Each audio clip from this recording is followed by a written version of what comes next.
आपको किसी ने नहीं बताया पर मैं आपको बताती हूँ बिकॉज मैंने दोनों ही चीजों को एक्सपीरियंस किया है। जो चीजें आपकी 20s और अर्ली 30s में काम करती थी फैट लॉस के लिए, वो अब जब आप 40s के ऊपर हो गए हो, पेरीमेनोपॉज आ गया है या मेनोपॉज आ गया है, तो वो काम नहीं करती हैं। And that's true, they won't. मैं समझाती हूँ। ये मेरी पिक्चर मेरे लेट 20s और अर्ली 30s की है, जब मुझे फिजिकल हेल्थ इश्यूज तब नहीं हुए थे। मैं तब भी बहुत फिट रहने की कोशिश करती थी, डिस्पाइट मेरे बच्चे भी थे, जिम की फिटनेस होती थी, वो क्लासेस होती थी, तो मैं हफ्ते में 3 बार जिम जाती थी, एक जुम्बा, एक बॉडी सर्किट और एक एरोबिक्स के लिए। ओवरऑल भी मैं काफी एक्टिव रहती थी, मेरे डेली स्टेप्स काफी हो जाते थे, एंड दैट्स व्हाई हेंस मैं शुरू से लीन और स्लिम रही हूँ। और ये मेरी पिक्चर मिड 30s की है, जहां पे मेरा बॉडी कॉम्पोजिशन काफी ह्यूजली चेंज हो रहा था। Chronic pain, inflammation, chronic stress, physical pain बहुत ज्यादा था because of physical health issues, और पीसीओएस तो था ही, तो मुझे लगता है कि मैं पेरीमेनोपॉज भी गो थ्रू कर रही थी तब। तब बॉडी में कोई जान नहीं थी, कोई स्ट्रेंथ नहीं थी, खोखली हो गई थी बॉडी।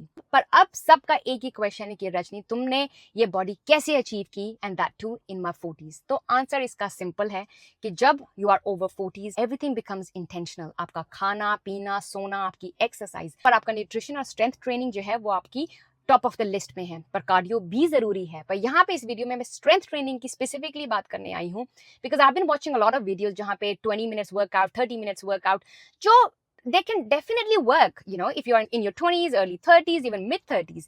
पर जब आप ओवर 40s हो जाते हो तो आपकी बॉडी इस तरीके के स्ट्रेस को, it's not enough, if that make sense. Because जब हम 20 मिनट्स 30 मिनट्स के वर्कआउट करते हैं, we trying to do super sets. आपको एग्जांपल देती हूँ। I watch a lot of videos where they doing like shoulder press 3 kg का shoulder press है, और 3 kg के साथ आप स्क्वाट्स कर रहे हो या आरडीएल्स कर रहे हो। मजाक है यार। आपके मसल्स को चैलेंज चाहिए, स्पेशली अगर यू आर ओवर 40s। तो आपका एक्सटर्नल जो स्टिमुलस है, जो चैलेंज है, जो रेसिस्टेंस है, that needs to be enough आपके मसल को ग्रो करने के लिए। जब आप ओवर 40s हो तो आपको you have to start lifting heavy.